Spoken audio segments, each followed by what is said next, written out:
وأحسن منك لم تر قط عيني وأجمل منك لم تلد النساء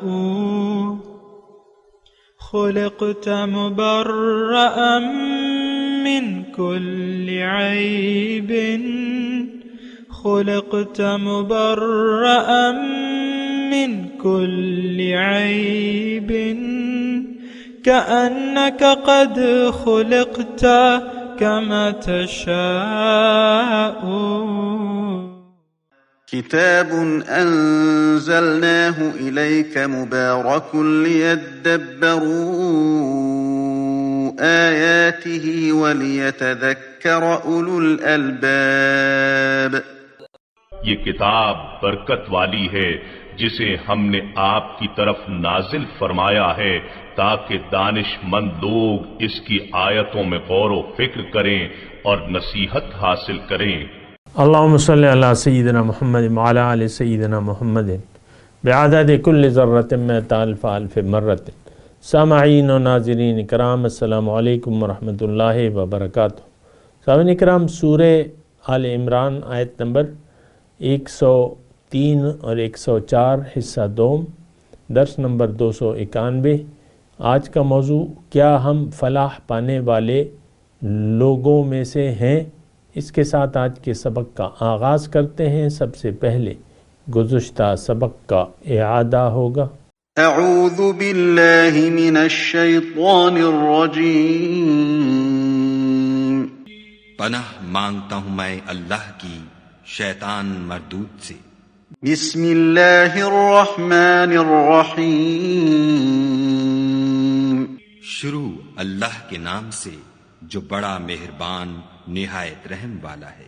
واعتصموا بحبل اللہ جميعا ولا تفرقوا واذكروا نعمة الله عليكم إذ كنتم أعداء فألف بين قلوبكم فأصبحتم بنعمته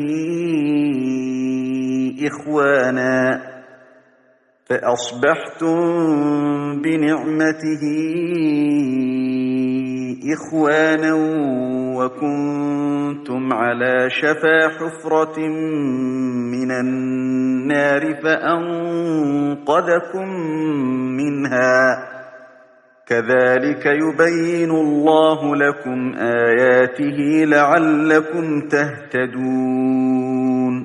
اور سب مل کر خدا کی ہدایت کی رسی کو مضبوط پکڑے رہنا اور متفرق نہ ہونا، اور خدا کی اس مہربانی کو یاد کرو جب تم ایک دوسرے کے دشمن تھے تو اس نے تمہارے دلوں میں الفت ڈال دی اور تم اس کی مہربانی سے بھائی بھائی ہو گئے، اور تم آگ کے گڑھے کے کنارے تک پہنچ چکے تھے تو خدا نے تم کو اس سے بچا لیا۔ اس طرح خدا تم کو اپنی آیتیں کھول کھول کر سناتا ہے تاکہ تم ہدایت پاؤ۔ سامعین کرام، سورہ آل عمران آیت نمبر 103، لفظی ترجمہ واعتصموا بحبل اللہ جمیعا ولا تفرقوا، اور اللہ کی رسی کو مضبوطی سے تھام لو اکٹھے ہو کے اور پھوٹ نہ ڈالو۔ وَاذْكُرُوا نعمت اللہ علیکم، اور یاد کرو نعمت اللہ کی جو اس نے تم پر کی تھی۔ اذ کنتم اعداء، جب کہ تم دشمن تھے آپس میں، فألف بین قلوبکم، تو تمہارے درمیان اللہ نے الفت ڈال دی۔ فأصبحتم بنعمتہ اخوانا، اس کی نعمت سے تم بھائی بھائی بن گئے۔ وکنتم علی شفا حفرۃ من النار، اور تم تھے آگ کے گڑھے کے کنارے پر، فانقذکم منہا، تو اللہ نے تمہیں اس سے نکال لیا۔ کذالک یبین اللہ لکم آیاتہ، اسی طرح اللہ تعالیٰ اپنے احکامات کی وضاحت کرتا ہے، لعلکم تہتدون، تاکہ تم ہدایت پا جاؤ۔ سامعین اکرام، مضمون جاری ہے تفرقہ بازی کا، کہ آیا تفرقہ بازی جو ہے اس کی حیثیت کیا ہے۔ اللہ تعالیٰ نے ہمیں بتایا ہے کہ ایک جملہ سب سے پہلا کہ اللہ کی رسی کو مضبوطی سے تھام لو۔ اب یہ رسی کا تھامنا جو ہے یہ اصل بات ہے، اور اس کو ذرا آپ غور کریں. میں نے گزشتہ نشست میں بھی اس پہ بات کی تھی کہ اللہ کی رسی دراصل ہے کیا. اب یہ دیکھیں ترجمہ وغیرہ یہ ہم پڑھ تو لیتے ہیں، لیکن مجال ہے کہ اس پہ ہم سوچ و بچار کریں اور اس کے معنی اور مفاہیم کو سمجھ کر اس پر عمل بھی کیا جائے. یہ ہماری کتاب میں نہیں ہے. تو بہرحال دیکھیں ایک وقت ایسا ہوگا کہ یہ سارے حالات ختم ہو جائیں گے، اور وہ وقت جو ہے وہ دور تو نہیں ہے. آج دنیا ہے، کل آخرت ہے. اور یہ تفرقہ پھوٹ ڈالنے والے یہ سوچیں کہ کل ہم اپنے مولا کو کیا جواب دیں گے. اصل میں تو ایک ضد ہے، اور ضد یہ ہے کہ ہم نے اپنے بڑوں کی بات کو فالو کرنا ہے. ہمارا بڑا تو اللہ تعالیٰ اور اس کے رسول ہیں. اور قرآن میں ایک آیت ہے، وہ میں پیش کرتا ہوں. ما کان لمؤمن ولا مؤمنۃ اذا قضى اللہ ورسولہ ان یکون لہم الخیرہ. کسی مومن مرد یا عورت کے لیے یہ جائز نہیں ہے کہ اللہ تعالیٰ اور اس کے رسول ایک کام میں فیصلہ کر دیں تو ان میں اس کا اختیار باقی نہیں رہ جاتا. تو یہ جہاں انفرادی طور پہ ہمارے لیے یہ آیت مشعل راہ ہے، اسی طرح اجتماعی طور پہ بھی یہ ہمیں اجتماعیت کی طرف بلاتی ہے کہ اللہ تعالیٰ اور اس کے رسول کا فیصلہ جو ہے تو وہ اصل ہے اور وہ سچ ہے. جہاں تک دیکھیں یہ تو کوئی مشکل نہیں ہے کہ دین کی آپ کو سمجھ میں نہ آئے. یعنی اختلاف میں ضد اس وقت بظاہر پیدا ہو جاتی ہے کہ جب آپ کو ایک بات سمجھ میں نہ آ رہی ہو، یا ایک بات جو آپ کی سمجھ میں ہے اس کو آپ نے اٹل سمجھ لیا ہو، تو یہ بات تو غلط ہے. مطلب یہ ہے کہ آپ وفوق کل ذی علم علیم، اللہ تعالیٰ نے فرمایا کہ ہر علم کے اوپر ایک علم والا ہوتا ہے. تو آپ کی اگر ایک بات آپ کی سمجھ میں آ گئی ہے اور دوسرا اس آپ کی رائے سے اختلاف کرتا ہے تو آپ کو اس کی بات سن لینا چاہیے. اور یہ تفرقہ بازی جو ہے، یہ پھوٹ ڈالنا امت میں اور پھر اس کو ہوا دینا، یہ شیطانی کام ہے. تفرقہ بازی پھوٹ ڈالنا اور پھر اس کو فرقہ واریت کو یا اس مسئلوں کو ہوا دینا، تو یہ شیطانیت کے کام ہے. اور عام طور پہ آپ دیکھیں کہ ہر مدرسے میں ہمارے مختلف وہ ہیں نا مدرسے ہیں، وہ شیعوں کا الگ ہے وفاق، اور اس کا الگ ہے، اس کا الگ ہے. یہ ہوتا یہ ہے، میں یعنی خود اس بات کا چشمدید گواہ ہوں کہ پہلے تو آپ جائیں گے مدرسے میں تو طالب علموں کو پہلے مخالف فرقے کے دلائل بتائے جاتے ہیں کہ یہ ہمارے مخالفین کا یہ نظریات ہیں، یہ عقائد ہیں اور یہ غلط ہیں، اور غلط ہونے کے دلائل یہ ہیں. تو ان کو اپنے مسلک پر پکا کرنے کے لیے ایک وہ پٹی پڑھائی جاتی ہے کہ دیکھو ہمارا جو مخالف ہیں ان کے یہ عقیدے ہیں، یہ نظریات ہیں، اور ان کے خلاف یہ دلائل ہیں، لہٰذا وہ غلط ہیں. تو اس کو مطلب یہ ہے کہ پھر پروان چڑھایا جاتا ہے. یہ ایک مطلب دیکھا گیا، یہ ایک رواج دیکھا. اچھا، پھر آپ دیکھیں ممبر پہ عموماً اختلافی مسائل کو بیان کیا جا رہا ہے. تقریباً میں ذرا احتیاط سے کام لے رہا ہوں، لیکن فرقہ واریت والے جو ہیں وہ تو کم نہیں ہیں. ہر فرقہ جو ہے وہ ممبر سے اپنے فرقے کی دلائل بتاتا ہے اور دوسرے فرقے کے دلائل کا رد کرتا ہے کہ بھئی دیکھو یہ ان کے نظریات ہیں اور یہ غلط ہیں، اور یہ انہوں نے یہ کیسے کر رہے ہیں، یہ تو غلط ہے.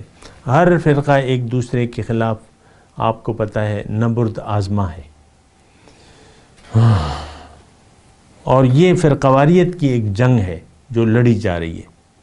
ایک فرقے بنا لیے گئے ہیں اور سب لوگ جو ہیں اس پر مشتمل ہیں.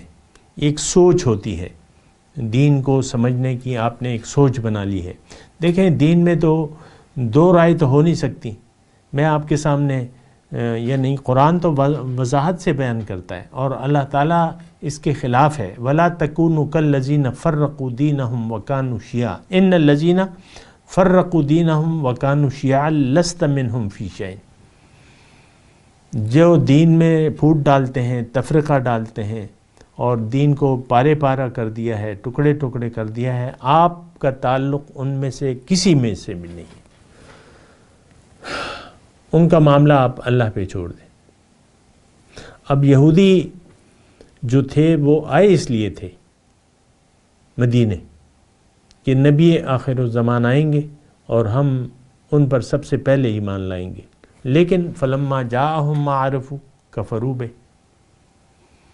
یہ تو نہیں کہ وہ حق کو جانتے نہیں تھے، لیکن جب انہوں نے جان لیا تو پھر اختلاف کیا اور ضد پر اڑ گئے۔ بغیا من عند انفسہم من بعد ما تبین لہم الحق۔ تو دیکھیں یہ اس کا ٹھیک ہے، یعنی آپ کر تو رہے ہیں، اختلاف کر تو رہے ہیں، آپ نے اپنی مسجد الگ بنا لی ہے، لیکن اس کے متعلق اللہ تعالیٰ تو آپ سے پوچھے گا کہ آپ نے کون سی خدمت دین کی انجام دی ہے۔ یہ تو دین کی کوئی خدمت نہیں ہے۔ اور بہرحال بہت ہی زیادہ بری حالت ہے، لیکن یہ ہے کہ میں زیادہ اس میں جتنا بھی جاؤں گا تو اس کا یعنی کیا نتیجہ نکلے گا؟ فرقواریت تو ختم نہیں ہو سکتی۔ جب تک ہم میں اخلاص فی الدین پیدا نہیں ہوتا تو آپ دوسرے کی بات سننے کے لیے آمادہ ہی نہیں ہو سکتے، اپنے اس پر اٹے رہیں گے۔ بہرحال اللہ تعالیٰ کا حکم یہ نہیں ہے، اللہ کا حکم یہ ہے کہ وَاعْتَصِمُوا بِحَبْلِ اللَّهِ جَمِيعًا وَلَا تَفَرَّقُوا، اللہ کی رسی کو مضبوطی سے تھام لو اجتماعی طور پہ اور پھوٹ نہ ڈالو آپس میں۔ بس یہ اللہ کا حکم ہے، باقی تو جس کی جو مرضی ہے وہ کرتا رہے، اللہ تعالیٰ اسے سمجھے گا۔ وَلْتَكُن مِّنكُمْ أُمَّةٌ يَدْعُونَ إِلَى الْخَيْرِ، اور تم میں چاہیے کہ ایک امت ایسی ہونی چاہیے، ایک گروہ ایسا ہونا چاہیے، ایک جماعت ایسی ہونی چاہیے جو بھلائی کی طرف بلائے اور نیکی کا حکم دے، اچھے کاموں کا حکم دے، وَيَنْهَوْنَ عَنِ الْمُنْكَرِ، اور برائی سے روکے، وَأُولَئِكَ هُمُ الْمُفْلِحُونَ، یہی لوگ کامیاب ہیں۔ وَلَا تَكُونُوا كَالَّذِينَ فَرَّقُوا، اور تم نہ ہو جانا ان لوگوں کی مانند جو متفرق ہو گئے، وَاخْتَلَفُوا، اور انہوں نے اختلاف کیا، من بعد ما جاءہم البینات، اس کے بعد کہ ان کے پاس واضح احکامات آ گئے دین کے، اولئک لہم عذاب عظیم، ان کے لیے بہت بڑا عذاب ہے۔ یہ بھی یعنی یہ ساری ایک ہی مضمون ہے سامعین کرام۔ بہرحال جو پہلی آیت نمبر 104 ہے اس میں اللہ تعالیٰ نے ہمیں یہ فرمایا ہے کہ تم میں سے ایک امت ایسی ہو، یعنی یہ اللہ تعالیٰ مسلمانوں کی جماعت سے مخاطب ہے کہ تم میں ایک جماعت ایسی ہونی چاہیے کہ اس کا کام ہی یہ ہو۔ اب ظاہر ہے کہ دیکھیں یہ تو ہر مومن کا فریضہ ہے، امر بالمعروف اور نہی عن المنکر، لیکن اللہ تعالیٰ نے ہمیں آسانی فرما دی ہے، تبلیغ کو فرض کفایہ بنا دیا ہے، اور اس کے لیے اللہ تعالیٰ ہمیں حکم دے رہے ہیں کہ تم میں سے ایک ایسی جماعت ہونی چاہیے جس کا کام ہی یہ ہو۔ فَلَوْلَا نَفَرٌ مِّن كُلِّ فِرْقَةٍ، دوسری آیت ہے پس کیوں نہ ہوا ایسا، اس کا مفہوم یہ ہے کہ تم میں سے کیوں نہ ہوا ایسا کہ تم میں سے کچھ لوگ نکلتے، لِيَتَفَقَّهُوا فِي الدِّينِ، تاکہ دین میں فقاہت حاصل کرتے، وَلِيُنذِرُوا قَوْمَهُمْ إِذَا رَجَعُوا إِلَيْهِمْ، پھر اپنی قوم کو ڈراتے۔ یعنی ایک جماعت، ایک ادارہ نہی عن المنکر، امر بالمعروف کا ہونا چاہیے، اور یہ فرض کفایہ ہے، یعنی چند لوگ جو ہیں ایک جماعت اگر اس کو ادا کرے گی، یعنی باقاعدہ یہ اللہ تعالیٰ حکم دے رہا ہے کہ تم میں سے ایک جماعت ایسی ضرور ہونی جس کا کام ہی یہ ہو۔ اب حضور صلی اللہ علیہ وسلم کے زمانے میں اصحاب صفہ تھے، ان کا کام ہی دین کو سیکھنا تھا، اور پھر سکھانے کے لیے وہ پھر بھجواتے تھے حضور صلی اللہ علیہ وسلم ان کو. اور حضرت ابو ہریرہ بھی انہی میں سے ایک تھے، ہمارے جو محترم ہیں، احادیث کے زیادہ تر احادیث ان سے مروی ہیں. تو یہ تو یعنی گھریلو سطح پہ تو آپ کی انفرادی طور پہ بھی ذمہ داری ہے. ایک بات یہ اس میں نوٹ کر لیں، اجتماعی سطح پر ایک ادارہ جو ہے، اس کے لیے اللہ تعالیٰ اس کا حکم دے رہا ہے کہ مسلمانوں، تم میں ایک جماعت ایسی ہونی چاہیے جو امر بالمعروف اور نہی عن المنکر کا کام کرے، اور یہ لوگ جو ہیں یہ کامیاب ہونے والے ہیں. تو دیکھیں، میں نے ابھی آپ کو کہا کہ انفرادی طور پہ ہر مسلمان داعی الی الحق ہے، نیکی کی طرف بلانے والا ہے، برائی سے روکنے والا ہے. یہ لازم ہے، ہر مسلمان جو ہے وہ داعی الی الحق ہے. جماعت کا جہاں تک حکم ہے وہ تو آپ نے معلوم کر لیا، لیکن انفرادی طور پہ میں آپ کو بتا رہا ہوں کہ اللہ تعالیٰ نے ہمیں یہ فرمایا کہ قوا انفسکم و اہلیکم نارا، تم اپنے آپ کو اور اپنے اہل و عیال کو آگ سے بچا لو. تو اب گھر کا دائرہ کار تو یعنی گھر کا سربراہ جو ہے یا والدین جو ہے اپنے بچوں کا خیال کریں گے، ان کی تربیت کا خیال کریں گے، کیونکہ ابتدائی تربیت گاہ جو ہوتی ہے بچے کی وہ گھر ہوتا ہے اس کا. پھر اس کے استاد جہاں وہ تعلیمی ادارہ ہوتا ہے ان کی ڈیوٹی ہوتی ہے کہ بچوں کو بھلائی کی طرف آمادہ کریں اور برائی سے روکیں. لیکن افسوس سے یہ کہنا پڑتا ہے کہ آج کل ایسا نہ اجتماعی طور پر، آج دیکھ لیں نا، پاکستان اللہ تعالیٰ کا عطیہ ہے اور اسلام کے نام پہ آپ کو ملا ہے. بڑے پرجوش نعرے لگاتے تھے آپ کہ پاکستان کا مطلب کیا، لا الہ الا اللہ. لیکن افسوس سے یہ ہے کہ اب وہ یعنی ہم نے بازی الٹ دی ہے. اب ہمارا رخ جو ہے اسلام کی بجائے ظاہر دنیا کی طرف ہو گیا ہے، اور ظاہر ہی یعنی من حیث القوم ہمارا رخ جو ہے وہ دنیا کی طرف پھر گیا ہے. ہم دنیا میں ترقی حاصل کرنا چاہتے ہیں. وہ آپ کے ایک لیڈر کہتے تھے نا انتخابی نعروں میں کہ میں پاکستان کو ایشیا کا ٹائیگر بنا دوں گا. اس سے آپ کی وہ اجتماعی سوچ کا پتہ چلتا ہے. پھر ایک کہتے تھے میں لاہور کو پیرس بنا دوں گا. یہ آپ کی سوچ ہے، آپ کی سوچ ہے. یا آپ کے لیڈر کون ہیں؟ یہ آپ ہیں. ترقی کے خواب تو آپ بھی دیکھتے رہتے ہیں، انفرادی زندگی میں بھی آپ کے سارے خواب جو ہیں وہ دنیا کے بارے میں ہیں، دنیاوی خواہشات ہیں آپ کی، اور اجتماعی طور پہ بھی یہی ہے. تبدیلی، ابھی ہمارے حکمران جو ہیں تبدیلی کے نام پہ آئے ہیں. 2020 میں ابھی ان کا دور چل رہا ہے، اور تبدیلی کیا کہ ہم پاکستان کو اونچے لے جائیں گے، اور بس دنیاوی طور پہ کوئی تبدیلی، پتہ نہیں وہ تبدیلی کیسی تبدیلی ہے. لیکن یہ ہے کہ یعنی یہ حکمران نہیں، یہ حکمران دراصل ہم ہیں. ہم نے ہی ان کو منتخب کیا ہے اور ہم نے ہی ان کو بٹھایا ہوا ہے. ساری سوچ قوم کی جو ہے وہ دنیا دارانہ ہے، لیکن اللہ تعالیٰ تو ایسا نہیں سوچتا.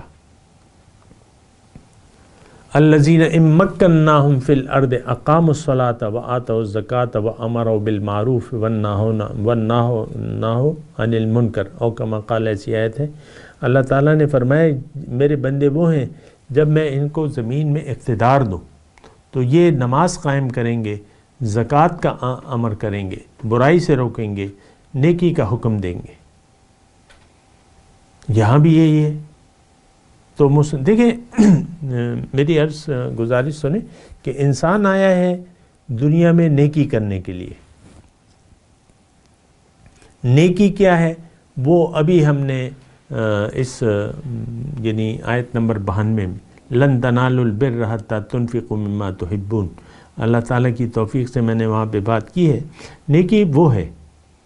اب نیکی کا حکم دینا ہے آپ نے لوگوں کو حتی الامکان آپ نے گھریلو سطح پر، میں آپ کے یعنی ذاتی طور پہ آپ کے لیے اس آیت میں مضمون بیان کر رہا ہوں کہ آپ کو خود بھی اللہ کی راہ پہ لگنا ہے اور اللہ کے راستے کا راہی بننا ہے. اپنی اولاد کو بھی آپ نے اللہ کا بندہ بنانے کے لیے کوشش کرنا ہے، کیونکہ یہ نفس تو بڑا زوراور ہے.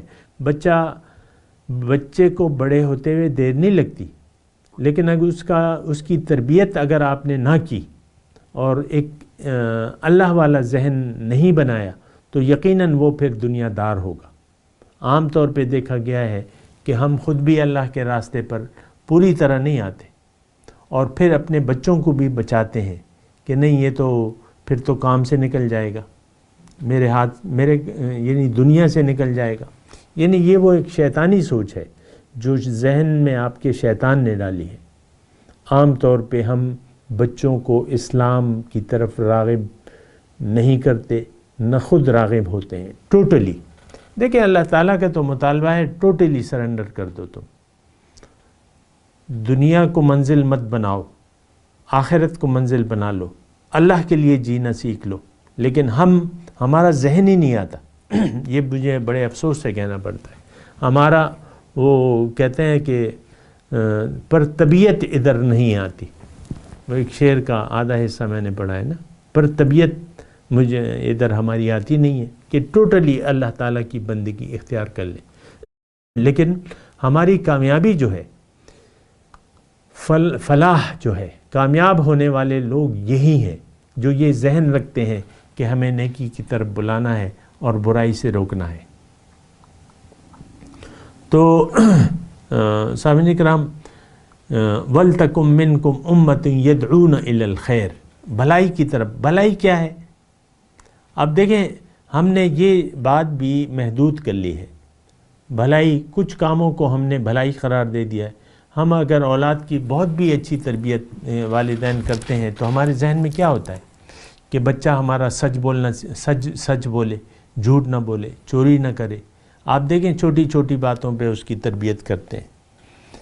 شیئر کرو اور جھوٹ مت بولو، اور یعنی یہ چوری نہ کرو. مثال کے طور پہ آپ اسی طریقے سے بس یہی چند باتیں ہیں آپ کے ذہن میں.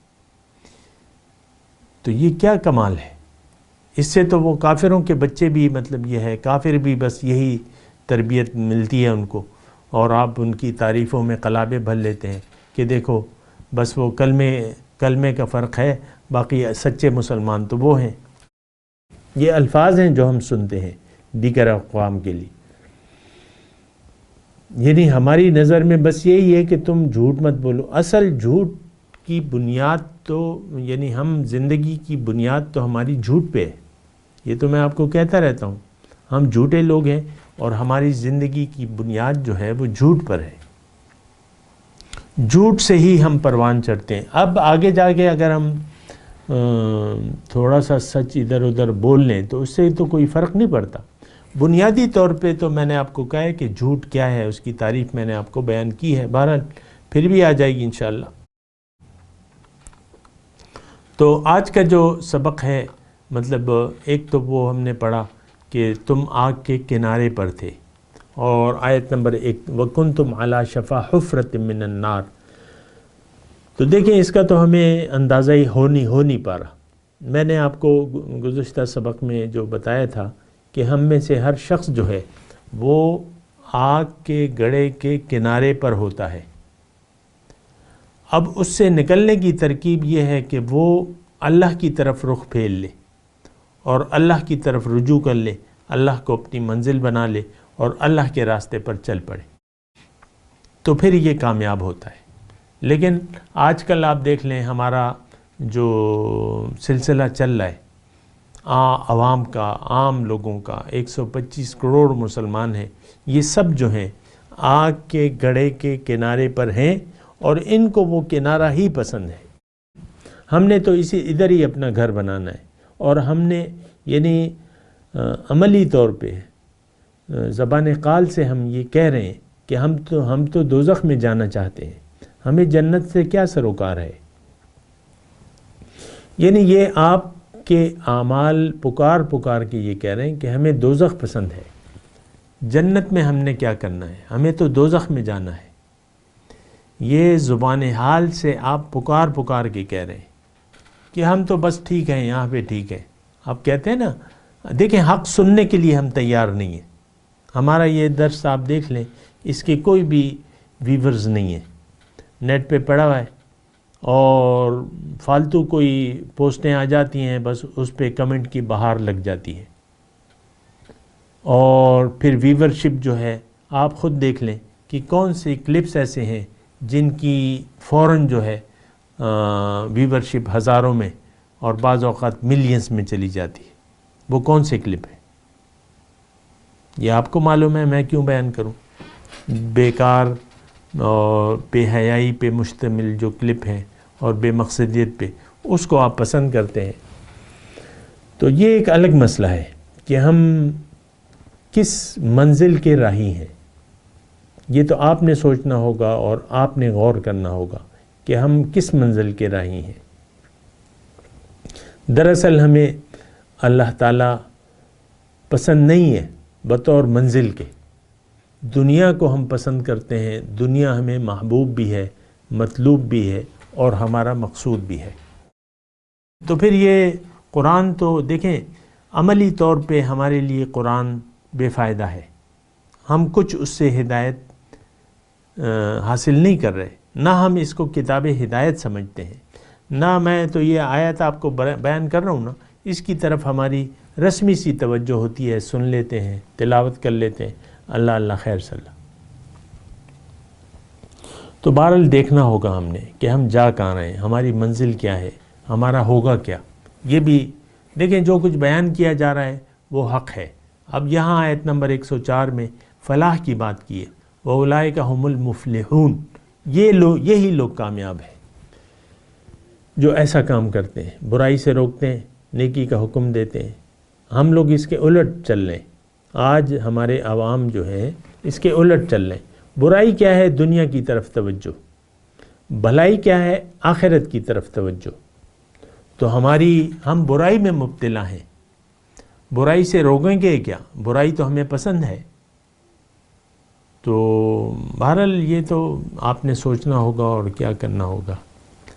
میں تلاوت کرتا ہوں، میرے ساتھ دہرائیے۔ اعوذ باللہ من الشیطان الرجیم، بسم اللہ الرحمن الرحیم، واعتصموا بحبل اللہ جمیعا ولا تفرقوا واذکروا نعمت اللہ علیکم۔ یہ ترجمہ سنا دیں میرے خیال سے، واعتصموا بحبل اللہ جمیعا ولا تفرقوا، مضبوطی سے پکڑ لو اللہ کی رسی کو سب مل کر اور آپس میں پھوٹ نہ ڈالو۔ وَاذْكُرُوا نِعْمَةَ اللَّهِ عَلَيْكُمْ، یاد کرو اللہ کی نعمت جو اس نے تم پر کی۔ اِذْ كُنْتُمْ أَعْدَاءً فَأَلَّفَ بَيْنَ قُلُوبِكُمْ، جب تم ایک دوسرے کے دشمن تھے تو اس نے تمہارے دلوں میں الفت ڈال دی۔ فَأَصْبَحْتُمْ بِنِعْمَتِهِ إِخْوَانًا، تو اس کے فضل سے تم بھائی بھائی ہو گئے۔ وَكُنْتُمْ عَلَى شَفَا حُفْرَةٍ مِّنَ النَّارِ، اور تم آگ کے گڑھے کے کنارے پر تھے۔ فَأَنْقَذَكُم مِّنْهَا، تو اللہ تعالیٰ نے تمہیں اس سے بچا لیا۔ كَذَلِكَ يُبَيِّنُ اللَّهُ لَكُمْ آيَاتِهِ، اسی طرح اللہ تعالیٰ واضح کرتا ہے تم پر اپنی آیات، تاکہ تم لعلکم تہتدون، تاکہ تم ہدایت پا جاؤ۔ وَلْتَكُن مِّنْكُمْ أُمَّةٌ يَدْعُونَ إِلَى الْخَيْرِ، اور چاہیے یہ کہ تم میں سے ایک جماعت ہو جو بھلائی کی طرف بلائے۔ یأمرون بالمعروف، اچھے کاموں کا حکم دے، وینہون عن المنکر، اور برائی سے روکے، واولئک هم المفلحون، یہی لوگ کامیاب ہونے والے ہیں۔ اب ان آیت کی تلاوت اور ترجمہ۔ اعوذ باللہ من الشیطان الرجیم۔ پناہ مانگتا ہوں میں اللہ کی شیطان مردود سے۔ بسم اللہ الرحمن الرحیم۔ شروع اللہ کے نام سے جو بڑا مہربان نہایت رحم والا ہے۔ واعتصموا بحبل اللہ جميعا ولا تفرقوا واذكروا نعمة الله عليكم إذ كنتم أعداء فألف بين قلوبكم فأصبحتم بنعمته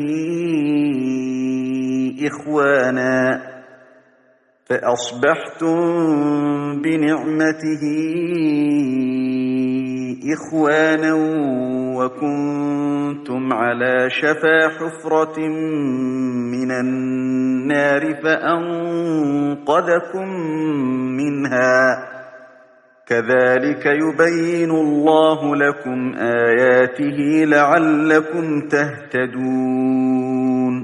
اور سب مل کر خدا کی ہدایت کی رسی کو مضبوط پکڑے رہنا اور متفرق نہ ہونا، اور خدا کی اس مہربانی کو یاد کرو جب تم ایک دوسرے کے دشمن تھے تو اس نے تمہارے دلوں میں الفت ڈال دی، اور تم اس کی مہربانی سے بھائی بھائی ہو گئے، اور تم آگ کے گڑھے کے کنارے تک پہنچ چکے تھے تو خدا نے تم کو اس سے بچا لیا۔ اس طرح خدا تم کو اپنی آیتیں کھول کھول کر سناتا ہے تاکہ تم ہدایت پاؤ۔ وَلْتَكُن مِّنكُمْ أُمَّةٌ يَدْعُونَ إِلَى الْخَيْرِ وَيَأْمُرُونَ بِالْمَعْرُوفِ وَيَنْهَوْنَ عَنِ الْمُنكَرِ وَأُولَئِكَ هُمُ الْمُفْلِحُونَ۔ اور تم میں ایک جماعت ایسی ہونی چاہیے جو لوگوں کو نیکی کی طرف بلائے اور اچھے کام کرنے کا حکم دے اور برے کاموں سے منع کرے، یہی لوگ ہیں جو نجات پانے والے ہیں۔ سامعین کرام، اس کے ساتھ آج کے درس کا وقت اختتام کو پہنچا۔ اگلے درس میں انشاءاللہ ملاقات ہوگی۔ وآخر دعوانا ان الحمدللہ رب العالمین۔ مولاي صل وسلم دائما أبدا على حبيبك خير الخلق كلهم۔